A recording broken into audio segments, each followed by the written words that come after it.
stay true to yourself. You see, Melo, no matter what they said, he stayed true to who he was. He didn't let them rattle him or change him or nothing. He stayed to who he was and kept it that way. And now look at him, back in the league. So, and that's life advice right there. Yeah. I just don't think he has it anymore. Melo's the role he didn't want in Oklahoma.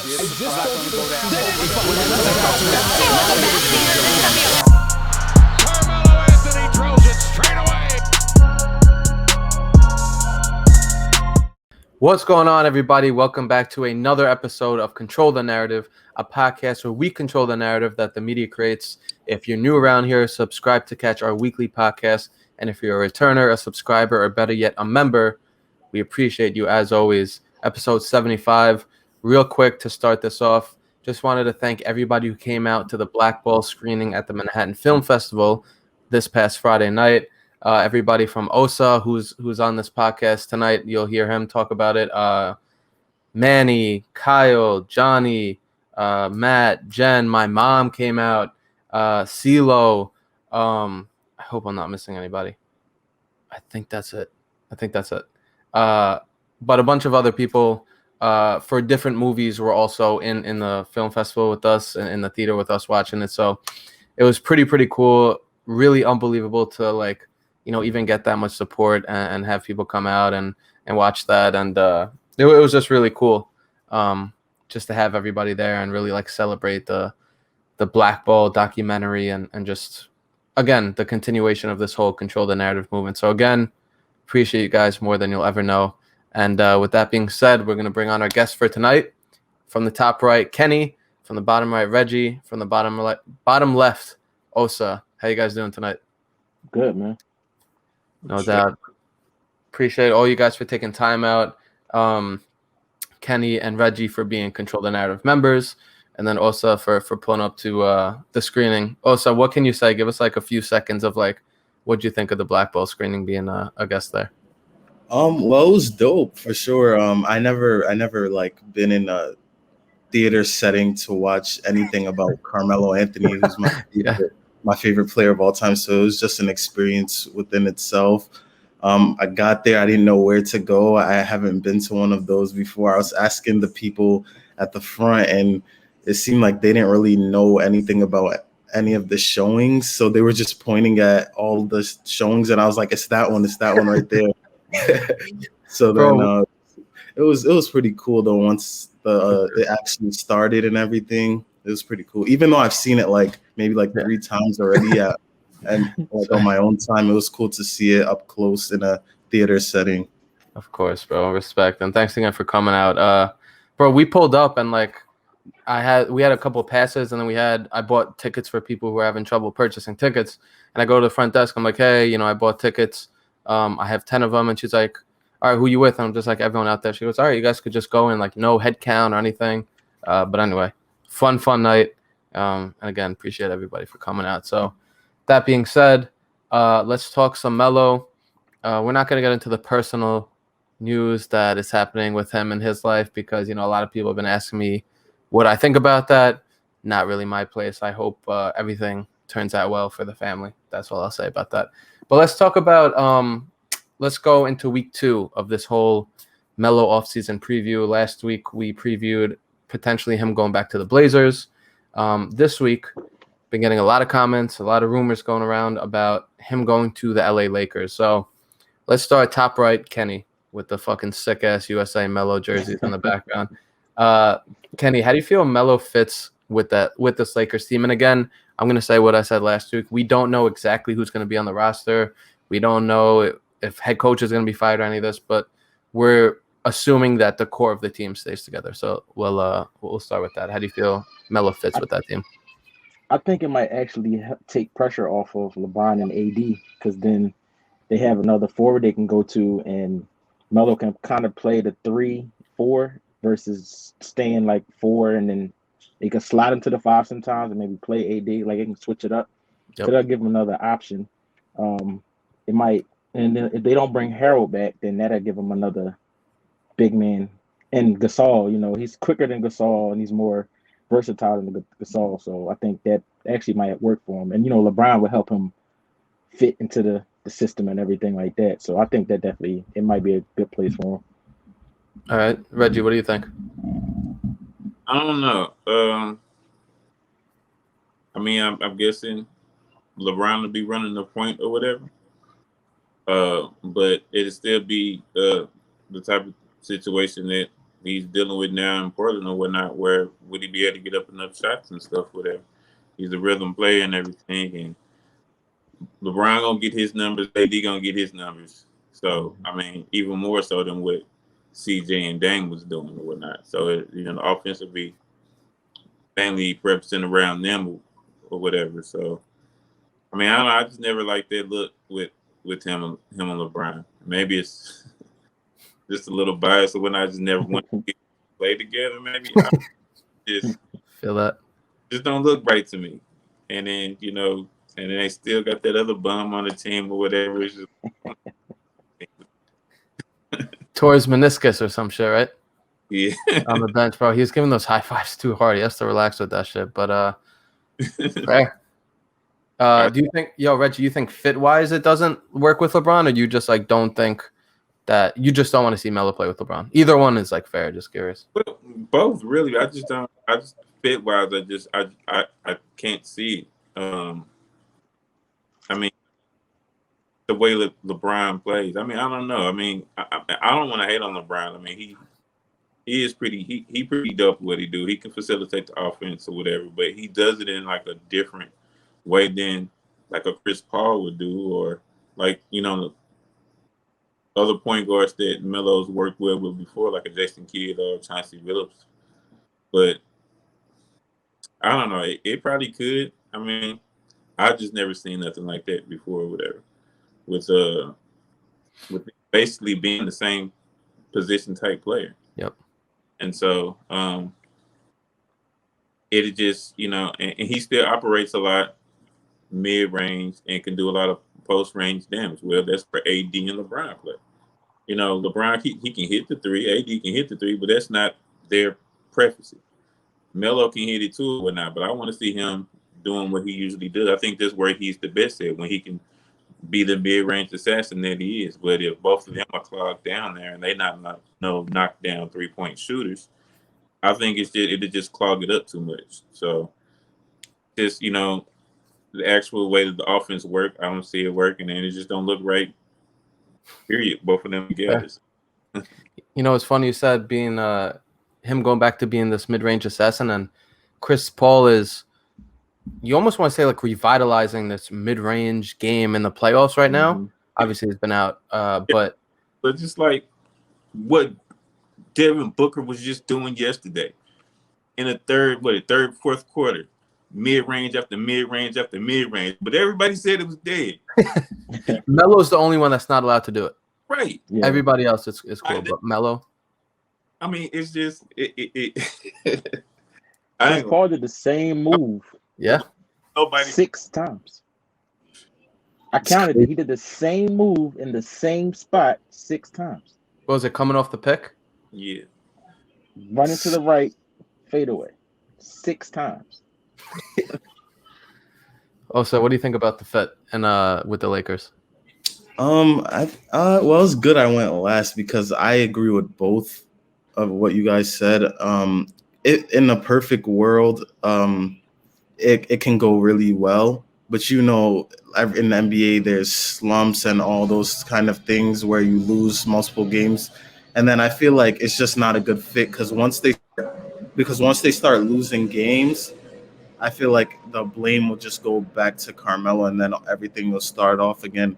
Like my man just said, the fit doesn't even work because Carmelo operates in the mid-range area, and the way LeBron facilitates an offense, I'm going to repeat exactly what he just said. He does it in a way where it's drive and kick, which is why you see players like Kevin Love, Chris Bosh become relegated to just being a spot-up shooter, which Carmelo could do that. But as we've seen, he's been doing that with Portland.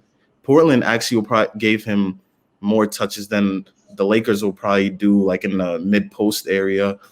So I think he'll just end up becoming a spot-up shooter. And then when he's not in rhythm and he's taking those spot up jump shots, if one day he goes 2 for 10 or something, then it's going to be all on him. So I feel like the fit doesn't work. But in the ideal world, LeBron could be the facilitator and help Melo become comfortable, and when everything's rolling, it could work and it could fit. But I don't think that'll happen, to be honest. Yeah, that's been my whole thing playing with LeBron for years now. Like, LeBron turns a lot of the players he plays with into spot up shooters, and if you're a spot up shooter like a Kyle Korver or Ray Allen or all these other guys that they surround him with, perfect. Danny Green, even though obviously he didn't have that best year in LA, but those are the type of guys that LeBron needs to be surrounded by, because their guys can't cheat off of them defensively and help with in the lane, because then LeBron could kick it to them. And we saw in Houston that wasn't really working with Melo being a spot up shooter. In OKC, he still got some mid range touches, but and I know a lot of people are gonna say, "Yo, but what about Kyrie? He didn't turn Kyrie into a spot up shooter." D Wade, and there's always like one guy who LeBron, I almost want to say like allows to be himself, because he's the coach, he's the point guard, he's like the GM, he's fucking everything. So almost everything is whatever he wants. So I feel like Anthony Davis is that guy. One thing that I thought was interesting. So for me, fit wise, I don't want Melo to be a spot up shooter. I don't think he would get enough isolation touches with LeBron, Anthony Davis, and shit. But the one thing I'm kind of intrigued by is that Anthony Davis hasn't been the most healthy player in his career. LeBron over the past few years has had a few injuries that have slowed him down. So I feel like, and obviously not wishing this for people can be like, oh yeah, you want them to get hurt so Melo could go to, no. I feel like he would have opportunity if one of those two guys were to go down, just like CJ went down and Nurk went down a lot this year for a lot of games. That's the one way that I feel like it works. But other than that, man, I can't see Melo, especially in that yellow jersey. I can never fucking imagine that, especially playing with LeBron, seeing them two, like Reggie was saying, on the same team, like wearing the same jersey. I don't think I could do it. So fit-wise, I just really don't think it makes sense. And again, before this season, a lot of people want him to go to the Lakers. They're like, yo, they just won. Like, let him go get a ring. I'm like, bro, if you don't understand that, if they don't win the championship, it is 100% on Melo. Like, people could say whatever the fuck they want. Exactly. That's the one difference. Last year without Melo, they won a championship. This year with him, they didn't. So whose fault it is? And like, obviously they got knocked out first round this year, but still, man, I just feel like fit wise that I'm gonna go with Osa. Like, I could see what Osa and Kenny were saying, but at the same time, I really don't think it's probable. I'll put it that way. I seen something earlier. So they had, if Montrez leaves, Gasol, and it was two other players, and they added Millsap, Rose, Melo, Dwight Howard, and somebody else to the Lakers to like replace them, and then they ran together. Wait. So you said if Montrez and Gasol leave, and who comes? D Rose and who? It was D Rose, Paul Millsap, Melo, and Dwight Howard, and it was somebody else. I can't remember who the other player was, but those five. Interesting. I was like, yeah, that sounds good. But you know how it is playing with LeBron, man. Like, yeah, especially what we've been seeing, like with the Houston situation, even in OKC, where Paul George was like a no-show in the playoffs, then it was all Melo's fault. And Houston, Melo just had like 30. Then the next game he had a bad shooting night. Then the next game he's cut. And then even in Portland this season, whenever Melo had a bad game, like people was calling for his job. Like, that's crazy, right? It'll be magnified if you play with LeBron. And you know what's bringing up Montrez, I think, is interesting because some people have made this comparison where Montrezl Harrell won Sixth Man of the Year last year. Mm-hmm. He comes to the Lakers. He plays 5 less minutes, takes 4 less shots a game, and he shot the ball better from the field, but he didn't play as much as a Sixth Man of the Year. And like, it's not like they had a fucking all-star team with the Lakers this year. Like, there was no reason, in my opinion, like, people are gonna say defense and shit, but like, obviously Melo and Montrez, very different players, but if a dude like that who can come up and score points isn't getting as much opportunity, a year removed from the sixth man of the year, like, why would we think that Melo would? And like, maybe some people say, oh, because him and LeBron are friends, but like, him and LeBron were friends, and LeBron didn't help him out when he was blackballed. So that's what I gotta say about that. Yeah. So, with all that being said, obviously the Lakers have a very good chance at winning a champion. I don't say very good chance. They're a contender for sure. Let's start with Reggie on this one. Let's say they do add Melo. Let's say they get Melo and like make a few other moves. Obviously, they're not going to return the same team. Like, I think Schroeder is a free agent, which is a pretty big part of their team and shit like that. So, what do you think if they add Melo with LeBron, AD, and like a couple more pieces? What do you think their opportunity to win is in LA? Very slim. I mean, because the West is getting, the NBA as a whole seems to be getting, at least on the top half, getting a lot better. But you still, I mean, from what it looks like, Paul George found this confidence. The Clippers are going to look like they're going to be better. Utah is getting better and better every year. Devin Booker's the quote-unquote new Kobe Bryant. Wild shit, bro. Not my words. But the West is getting a lot tougher, and like I said, I just don't know. You know, him being there that first year or whatever, how quickly they were jail. I mean, the Lakers they can completely switch their team around if they do it again this year. 4 years on the road where you basically rechange the whole roster. I mean, the only constant denominator is LeBron, and I guess you can now say AD or whatever. But it's like everybody else, you keep switching. So you bring Melo in. How quick are they going to be able to gel and put something where they can make a good run like that? When you got the Clippers, they'll be in their third year in with a solid team.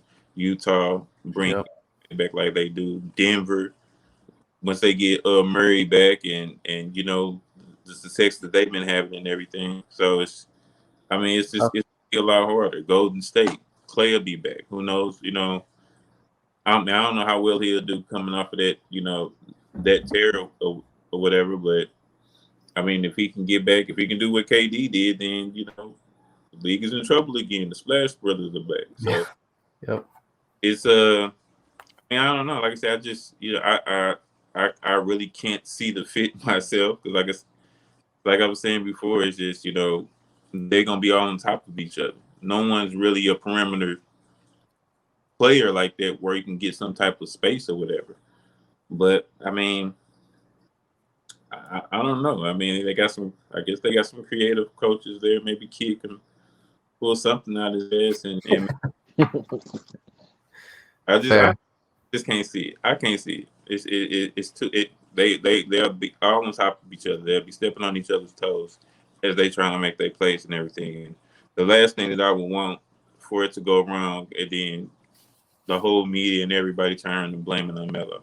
He don't deserve that. He hasn't done anything in his career where he deserves that much blame. The whole OKC thing, he just stepped back and let Paul George and Russell Westbrook do their thing. It's like, hey, y'all want to shoot? Go ahead. Everybody got mad. Even Steven Adams. Right. Everybody got mad at him because somehow he didn't show up. It's like, no, he let them get theirs out. They weren't passing it, so hey, y'all do y'all thing. Go ahead. Yep. Same thing when he went to Houston. I mean, he didn't even really get a chance there. And in one game that he did great with when he was him and Chris Paul, me personally, I think some people was looking like, hey, wait a minute now. Look like Brooklyn, right? Right. They look like they're trying to do something different. So maybe we need to go and ship him off because he might step on James Harden's toes. I don't know. But that's like to me. They came out. They had a breakout game with him and Chris Paul, and then it's like, yeah, it's not working out. We can't have you scoring 30. We can't have you scoring 30 and 28 on 12 shots and a win. Like when Harden comes back, he needs to be that guy. And look how that turned out for them. So.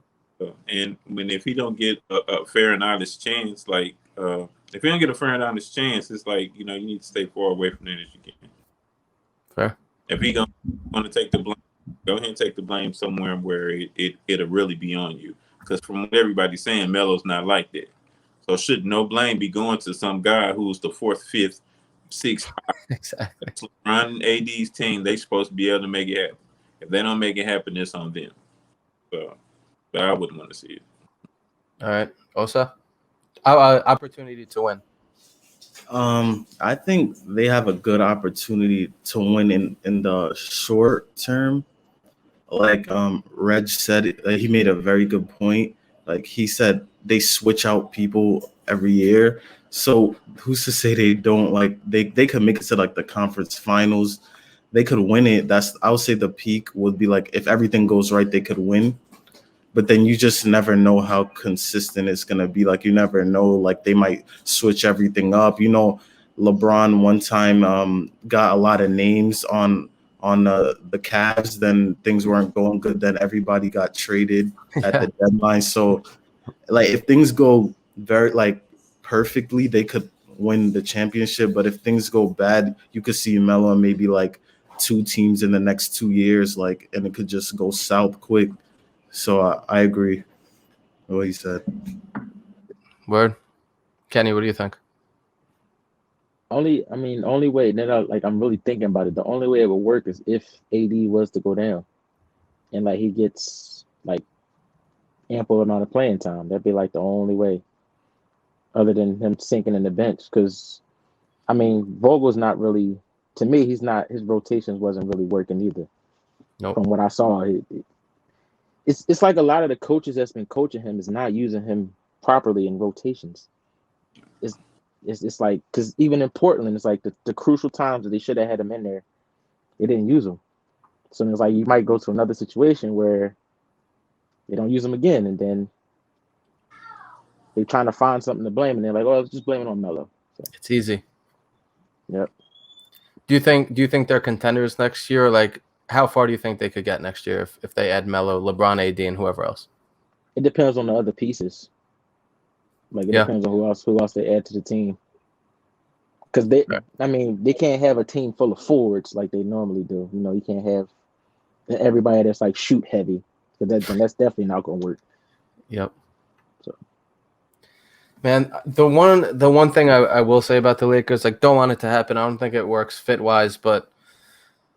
And I hate saying this. I can't believe I'm about to say this because I think all of you guys know how I feel about LeBron. But like anytime LeBron's on the team, they're contenders if he's healthy, obviously. And like, I think they'll be a legit championship contender. But at the same time, it just goes back to like that whole discussion, that whole debate about like how much would a ring in LA mean? Like, let's say he goes next year and they win it all. Like, yes, they didn't win it this year, but they won it 2 years ago. So, like, it's not like he was the one thing that, like, he came in and they were like, yo, this was the guy. Like, yes, we have LeBron. Yes, we have AD, but we were missing that third score, and he put us over the top. Like, that's not the narrative that's going to be written. Like, we all know it's just going to be, oh, well, you know, they had one bad year, and then they came back, and, yeah, LeBron and AD were healthy, so that's why they won. So, like, I think they do have – if they put Melo in there and – you know, they get a couple guys, who knows, D. Rose, Dwight Howard, and any of those names that Kenny said before. If they surround those guys with the right pieces, I think they have a very good chance to win. I don't want to say very good, but they have a legit chance to win. And at the same time, like, by saying that, it's just one of those things where it's like they just won. If Melo were to go there and then they win, he wouldn't really get that much credit. It would be something where it'd be like, oh, well, they just won 2 years ago, in my mind. If you went to like Philly or Brooklyn or something like that, and then they won, I think he would get some credit as like one of the guys that put him over the hump, because they didn't win without him and they won with him. So the fact that the Lakers just won, I still feel like even if they do win, what would that ring mean? That's all I think. Yeah, because you got to think about it. LeBron, like, gets all the credit, you know? Exactly. And never the blame. Anthony Davis, realistically, I mean, LeBron, the thing about LeBron, he always gets the numbers. So no matter, your argument is always going to look good with saying he's the reason you won. Because he's like a master at getting numbers. Like, he's like one of the best players of all time, but he's a master at getting numbers. So if you really watch the game, in my opinion, I feel like Anthony Davis or even Kyrie should have gotten finals MVP. But because LeBron has the numbers and because he's LeBron, he gets all the credit. So that's just going off what you said. I mean, like the perfect example would be like what we just saw in with the Bucks. Giannis got all them numbers and everything. But Chris Middleton won those games. Yeah. Middleton won those games. Yeah. Drew Holiday too. He balled out, bro. In that fourth quarter, was it like that game that he was just killing it? The whole game, right? Yeah. Bro. So that's a good point too. He like the whole Giannis thing. First of all, to be a 2-time MVP and to not be able to shoot free throws and just like Ben Simmons and Giannis, it's so fucking crazy to me how rattled a professional basketball player is, an all-star is, a 2-time MVP is at the fucking line. It's so crazy to me. It's so crazy to me. Just side note. Yeah. And they both attack heavy. Yeah.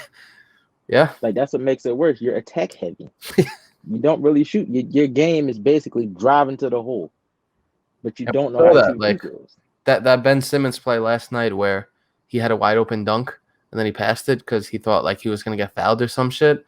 I don't know if it's because like he didn't want to be embarrassed, but like I just thought he thought like, damn, I don't want to miss this and get fouled and go to the line for 2 free throws. Obviously, it was like what 3-4 minutes left. Yeah. Wild. I think I heard everybody in the city at one time when he did that from my house. Like the whole city, bro. Just like everybody at one time, just like, what are you doing at one time? Screaming. That was fucking wild, man. I think this one should be pretty easy, but just want to go around the horn real quick. I feel like one thing I said it last week that people don't take into account when they say like, oh, Melo should go to Milwaukee or some shit like we talked about right before is like, would he want to live in Milwaukee? And again, it's like an 8-9 month thing. It's not like a 5-year deal or something like that. But start with Osa on this one. How do you feel Melo would feel or you would feel? I think we could take this both ways. If you want to think about, would you want to live in the city, LA? And do you think Melo would want to live in the city? I feel like we all kind of know what kind of guy he is. So what do you think? Nah, I don't think. I mean, I'm pretty sure he has like houses or a house in LA, maybe. So I think he wouldn't want to do that, especially because his son is going to Christ the King High School, and I think he wouldn't want to be on the East Coast. So I don't think it's something he would look for to be out west again, in my opinion. All right, Kenny. I think he rather visit than live. Like he does, like it's like a summer spot type thing. Like you can go back and forth, but as far as like living full time, I don't think so. Reggie? I mean, I don't know. That's kind of been like how his whole career been. Only time he's ever been hung was when he was in New York. But he been doing this ring chasing. I mean, I didn't think that he would go to OKC. It's like, what's good point. Ran down to Houston. Went back. I mean, he had a chance to leave Portland this year. He could have went back to New York or been close. He decided to stay in Portland or whatever and got a deduced road. So, I mean, him being in LA, I mean, ain't too many more places better to live in LA. It's sunny all the time. I mean, the situation or whatever that he got going on, I mean, he might, that'll be a good look. I would want to live there, but yeah, better than a lot of other places that we would say that would probably fit business wise or basketball wise, but living wise, like how we were saying Milwaukee, I don't think he would go there because it's Milwaukee. Yeah, that's fair. Play basketball in the winter, and it's like you dealing with 2-3 feet of snow. So, but LA, I mean, I don't see how he would have a problem with it. That's where all the stars are.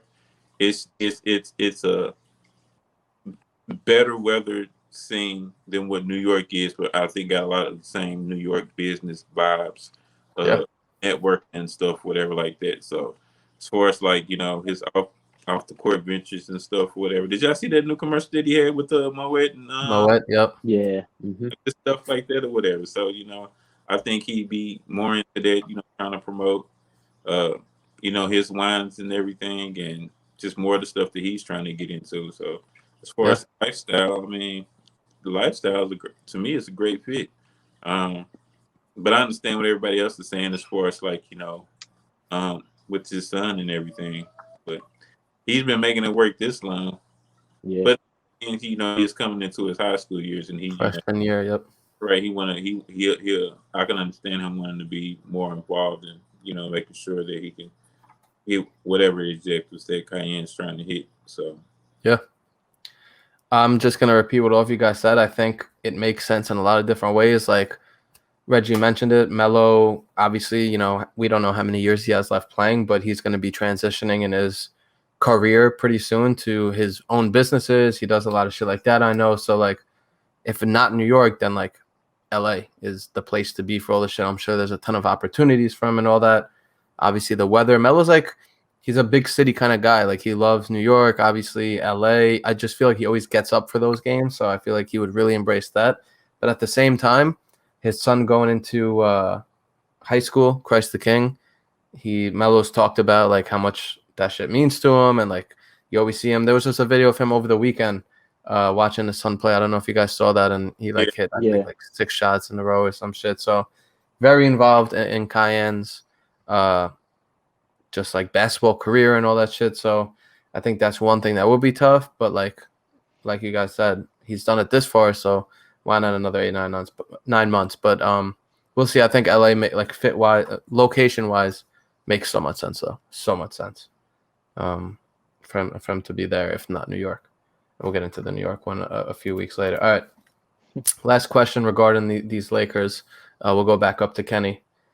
Kenny, what would it take for you personally? Because everybody knows that. Who's the guy? Fucking the Lakers GM, Rob what? Rob Pelinka. Pelinka, yeah, thank you.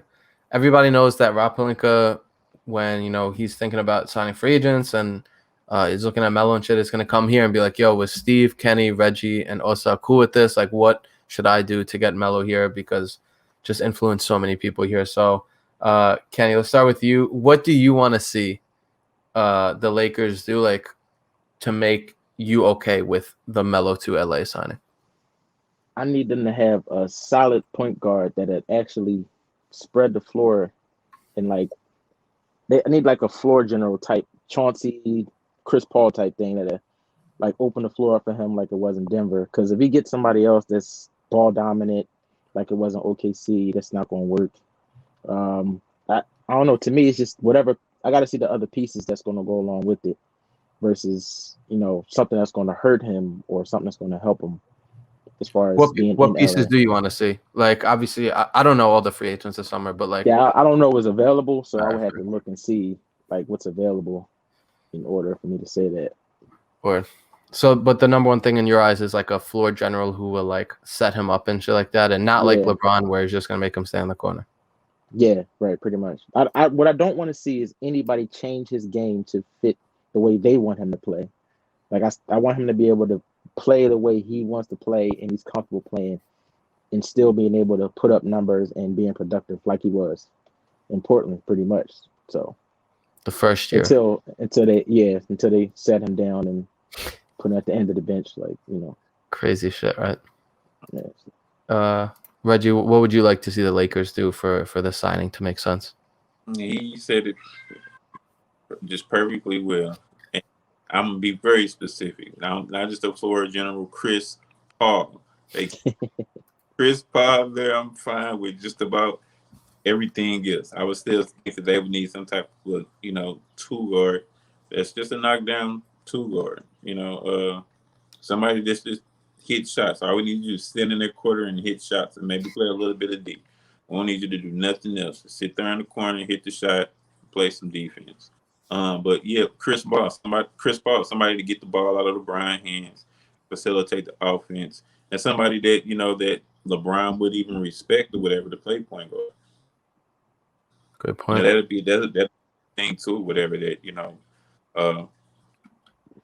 it'd have to be one or two things. You're gonna listen to everything I say, or I gotta respect you. And there ain't too many people who has came around that I felt like they get respected like that. Of course, when he was Big Three, him, D Wade, and Chris Bosh, he respected them. Everybody else, they just fit in the role. To a certain extent, he respected Kyrie. I feel like he used Kevin Love to fill the role. Like you fill the role. I feel like Kevin Love. Well, then I can't put that on. I can't put that on him because Kevin Love wasn't always the healthiest neither, whatever. But yeah, if they ever get Chris Paul and be able to find some type of shooter, that's all that I would care about. And that's anywhere to go. If he can get him a great, like you said, great floor general to facilitate everybody else, get everybody else where they need to go to, and run whatever plays. That's what to me has been lacking in Melo's career. Everywhere he goes, there's not enough offensive intuitivity, like creativeness or whatever. It's just like give Melo the ball and march him. It's like rest of y'all got roles too. I mean, we can't run a play while he got the ball. Like you can't be actions going around. Everybody got to sit there and just wait. Like no, and I believe Chris Paul, he most definitely will get that done. So Chris Paul. Yeah. Oh, so what do you think? Yeah, I'll echo his sentiment about Chris Paul, or if you can't get that done, just any kind of floor general like a Rajon Rondo who's actively looking for scores to get open shots.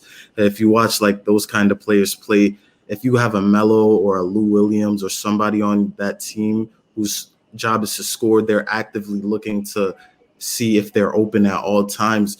Where in the past couple of years with Melo, you're seeing him playing with scoring first mindset kind of players who he can be wide open and they're not even looking to get him a shot because that's not their job. So so I'll echo sentiment about that. And another thing is the coaching. There has to be a coach who like Reggie said, can get Melo some more creative looks and not just going ISO all the time. And yeah, I'll say pretty much that's it. And maybe some defensive players, high IQ defensive players to surround him as well. I fuck with it. For me, I have two questions. But first, I just want to say for me, I think it all has to do with role. I think Melo's pretty, I don't know, I'm not in these meetings, but I think when he meets with these teams over the past few years, he talks about his role a lot because of what happened in Houston, because of what happened in OKC and all that shit. We lost Kenny. We'll see if we could get him back in a second. But I feel like for me, the role is everything. And like, yes, we could talk about, is it looks of him in ISO or like him come off a screen? Let me just go into this question then. Have you guys ever seen, or let's go with this. When was the last time you guys saw Melo come off like an off-ball screen and hit a three or some shit? Not much. Yo, this season with Portland, Terry Stotts would do it like he probably did it like I would say like 5 times the whole season, where he came off of not like a floppy set or anything, but like a cross screen at the free throw to get an open mid range. Really? He did like rarely. I was always looking to see, just get him off of like a pin down or a cross screen. So he did it like he started doing it more towards the end, but very rarely. I would say like once a game, maybe like 5 times the whole season, if we're being honest. But I think they used to do that with the Knicks. They didn't just give him the ball. They would run him off of several screens. They would get him some down screens where he starts in the paint and then he catches it and then gets into the action, not just how they've been trying to, they labeled him as an ISO scorer. So now the coaches have that in their mind. So they think just dump it down and let everybody just watch him. If you've seen him play with the Knicks certain years, that's not how his game was. They ran action. They let him handle the ball and pick and rolls. So, yo, I think with the Knicks, I was going to say the last time I remember seeing is with the Knicks. I feel like it was always one of the first plays of the games where Chandler would set a down screen and Melo would come up like literally to the top of the key. I don't know if you guys remember that, but I remember that was, for me, the last time I remember like at least consistently that they used to do that for Melo. Kenny, real quick, I asked if you remembered the last time where any team ran a play for Melo to get a look off the ball, and also said that this year Portland did it a little bit, but I don't remember seeing it. I feel like the last time they did that was with New York. So obviously the coach. Very, very rarely. Like I used to like try to see if they'll do it. That's the only reason I could tell you right now, but it was very rarely. Yeah. Like off ball. But just like anything fucking creative that wasn't like, yo, let's get him a mismatch and let him ISO. Yeah, in Portland, when he played Charlotte a little bit, like Against kind Melo? of yeah, because it was somebody else too. Like a cross screen, or was it like a down screen? It was like a down screen. It wasn't a ball screen. I don't remember that shit. But either way, man, we haven't seen that consistently in a while, and I feel like if they can do that for him now at 37, get him going a little bit, and like again, we're talking like any team's gonna do that, prioritize the 37-year-old. But anyway, the other question I was gonna throw out, you all mentioned floor general. What about a guy who I've always thought was interesting in terms of fit with Melo, Ricky Rubio? That's who I wanted Portland to get at the deadline. I didn't know if he was available. I didn't know if they could trade for him, whatever. But like, that's a guy that I've always wanted Melo to play with, where just looks to get everybody going before himself. What do you guys think? That's a good pick, right? Yeah, that wouldn't be too bad. Like you just said, I mean, he's a pure traditional point guard, and he can shoot a little bit too. Defensive wise, I think he'd probably be maybe a little bit of a liability, but but yeah, that to me is what offensively what Melo needs. Yeah, he needs somebody to go and get everybody else set up. You come down, y'all run through whatever play. Ain't got a shot, give it to Melo. Every now and then come down. Melo's the first option, and then you having everybody running, doing whatever it is they need to be doing or whatever. It's just they just need to be more creative, and just like he don't come off enough screens. They don't run enough places where whatnot, so where he can get the defender off balance or get a for real good mismatch. Like if they did that more, he would most definitely be able to take advantage of that. And on the same token too, whatnot, which he has gotten better with over the years. When he do see double teams and stuff, whatever, come and really take advantage of it and find the open shooter and stuff, because they still do. It's just like if y'all see this happening, you can't. I mean, come on, y'all can't create an offense to take advantage of that. The man still demands double teams. But he can't have nobody just sitting there, pass me the ball. No. So, I mean, if you still commanding a double team, I think you're still a damn good player in this league. Yeah. That's very true. There's no reason at his age, from what they saying, him being this old and supposed to be being washed and done, where he should still be getting double team. And you see it like almost every game. No one wants him to get out. Like once he gets going, we're stopping him. So, but yeah, I like Rubio be a good option. And again, he was washed 3 years ago. Right. For people following, 3 years ago, people were calling him washed, and 3 years later, he is commanding double teams. Crazy shit. Yo, can I ask a quick question? Go for it. So, do you see like hold on, just give me a second because a plane is about to come on. Good. Yeah, man. 3 years later, and he's still getting double team. I remember there was one game in Minnesota where the coaches were like on the sideline and they were like going like this, like let's go, like come double him, and they didn't double team him enough. I put it into like an IG reel or some shit, but it's funny that's what I was gonna say. Like, do you ever see like when coaches give him that respect of doubling him? Do you ever think, all right, that's the coach who's gonna respect him and he should play for that coach who's giving him the respect to double him? Because obviously, if the coaches double him whenever he touches the ball, maybe if he's playing for that coach, like I just know off the top, like Doc Rivers against the 76ers, like Doc Rivers would always just double him whenever he gets the ball. So I'm thinking maybe if Melo plays for like a coach like with that gives him that respect, like Doc Rivers, maybe he'll be utilized more, because I think that's a respect to like Doc Rivers saying, oh, I know his ability and what he can do. Yeah. If every time he's touching the ball, he's doubling him. So I don't know. I was just gonna say, is that what you guys think about at all, or no? Yeah, he can come Philly. That's it. I think it more depends on the coach or whatnot. Like I would trust him being with somebody like Tyronn Lue.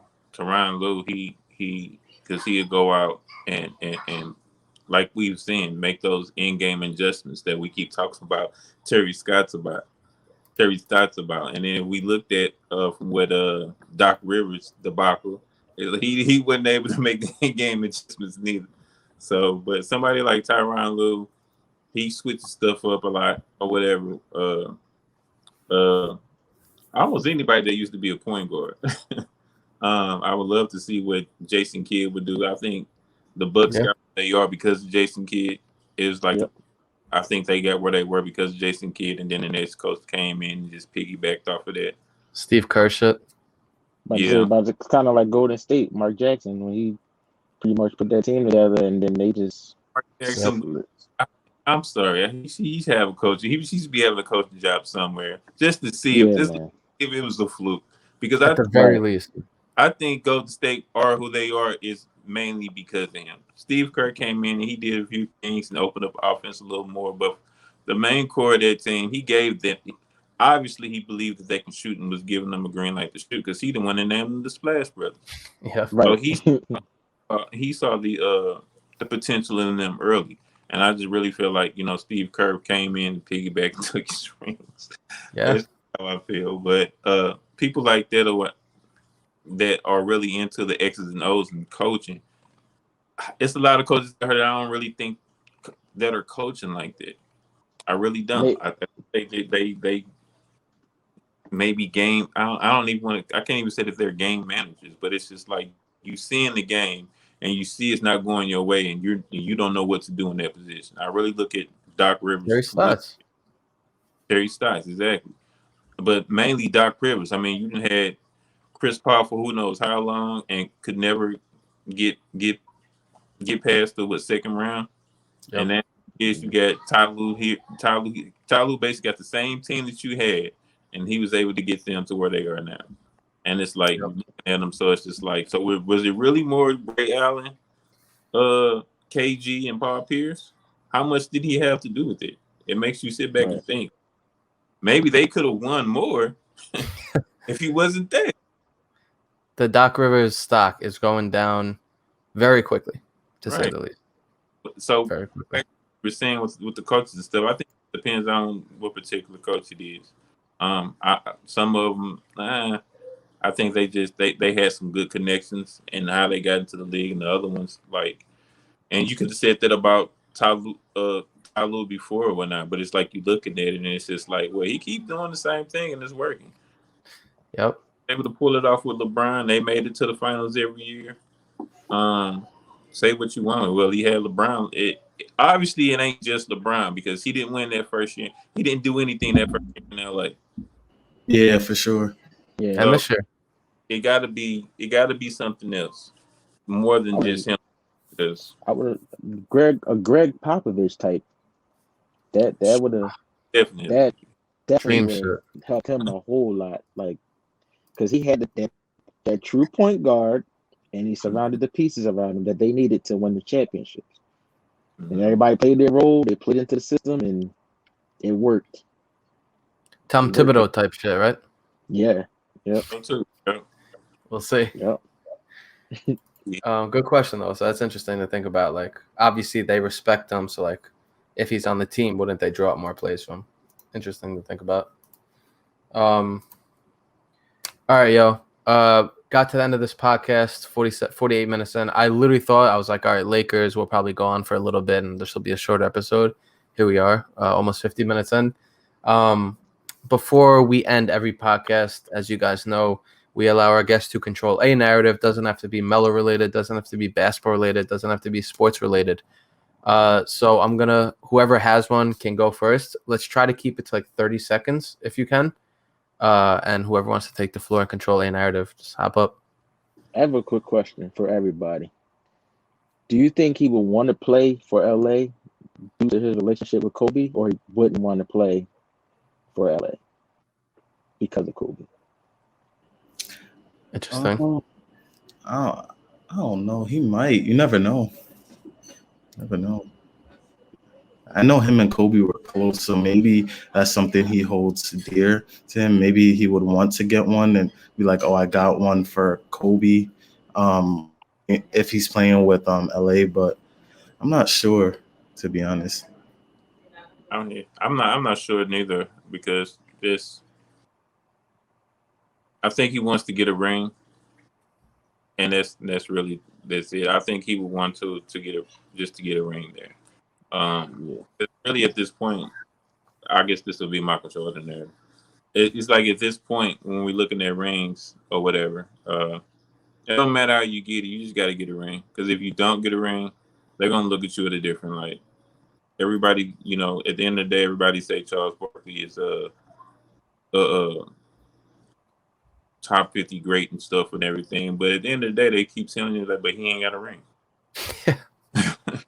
Which is dumb, by the way. But everybody, they can say whatever they want about the rings KD got when his career is over with. They still gonna look at him as one of the greats because he got a ring, and I consider the greats too with it. But it's just the fact, the way that everyone's complaining now. They're not. Once he's retired, no one's going to complain. No one's going to say he had this Mickey Mouse ring, whatever. Got the greatest thing. But if we look at all of them, like, I'm sorry, there is no team that did it as just. There are a few teams that did it as just a team. The only team that I really think of was the Detroit Pistons, which Dallas. Okay, yeah, I'll give you Dallas, but Dallas did have a star. Dirk was still a star. For sure. If you look at this, they didn't have like nobody at that type of stature. It literally was just a team, a bunch of guys put together, or whatever, that didn't get the respect that they should, that they did deserve. I think Rasheed Wallace should have had bigger clout than what he had. Chauncey Billups, he was my favorite point guard. All of them, they didn't get the superstar status. They may have got a few all-stars and stuff, whatever, but no one looked at them as just like look at Kobe, Shaq, Dirk Nowitzki, Tim Duncan, all these stars who names bantered the league. So, I mean, at the end of the day, it's just like, no matter how you get the ring, just get one, and there's nothing else that they can tell you after that. Or piggybacking off of that, I'll just give mine real quick. I feel like people, because people for years have been talking about certain people can't play defense, so they shouldn't be on the court and whatnot. And we see in this playoff, some people, they can be the best defenders in the world, but they don't. It really doesn't. They're killing their team, literally. So you could be the best defender, it's not gonna mean a thing. Come on, like Melo. The whole reason Melo, people wanted him to come off the bench. They didn't want him in the league because he was a defensive liability, right? But you see in these playoffs, Ben Simmons not even looking at the hoop, and he literally cost his team a conference finals. I'm not just gonna say it's on him, but I'll say the majority of the blame, in my opinion, because certain players, they have no offensive game, but people prop them up because they play defense. But if it's the other way around, it's something totally different. So don't leave Giannis out neither. He got a pass because the Nets was hurt, but Giannis was in the same boat too. 1,000%. Yeah. He would have been fucking torn apart had they lost that game 7. I still get to see Harden lock somebody down 1-on-1. Yet. Again, it's the same shit. You realize this pattern where it's like mid-range, no. Nobody shoots mid-range anymore. When Melo does it, when Chris Paul does it, this dude's bringing the mid-range back. Right. When one guy beats Melo off the dribble, like, this is why we can't play this guy, and like Harden gets beat every other. It's the same shit, bro, and like that's why we started this. Real quick, I just put my thing full screen for the first time. Kenny, is that Melo in the bubble on your T-shirt? Oh, yes, it's a T-shirt my buddy made for me. It's I don't know if you can see it. Fire. Yeah, he made it for me. He does custom shirts, so I got him to do. A lot of people, when I wear the one with the scapegoat on it, they're like, "Yo, what is that?" And I just sent them to the website, and they're like, all Let's right, go. okay. Because Good see, a lot shit. of in Philly, they don't really gravitate to what they see. So I always try to wear stuff that they don't see. Like 22, like the hat is I Melo think when he's in the Olympics and stuff. Like, so when I Yeah. wear stuff like that, they're looking like, well, what is that? So Yeah. that's Good You shit. might Yo, have to send a link. yeah. Shit's fire. Yo, And with you that, got a and narrative controller. just stay true to yourself. You see, Melo, no matter what they said, he stayed true to who he was. He didn't let them rattle him or change him or nothing. You know, he stayed to who he was and kept it that way. And now look at him, he's back in the league. So And that's life advice right there. yeah. Good shit. Yo, Reggie, Osa, Kenny, I appreciate all you guys for taking over an hour of your nights out, especially on short notice, just at you guys today, and coming to talk some Melo. Last thing, yes or no? Let's go around the horn. Reggie first. Do you think Melo will sign with the Lakers? No. I hope not. Osa? No, I don't think so. Kenny? I think he stays in Portland, Really? believe it or not. Interesting. I don't know. He just seems comfortable there right now. But I also think it depends on who else they get in the offseason. Of course. Of course. I think it's going to be a surprise. I think it's somewhere we're not even thinking. For real? New York. So I hope so, bro. I hope so, man. All right, yo. Appreciate you guys, both of you guys, Kenny and Reggie, for being members. As always, gonna try to add some more shit for the off season. We'll be in touch with you guys about different shit that we'll try to plan or give out or whatever. And then also for pulling up to the theater. All of you guys mean a lot. So appreciate you guys. Thanks for taking time out. And as always, baby, stay mellow. Yeah. Yes, sir.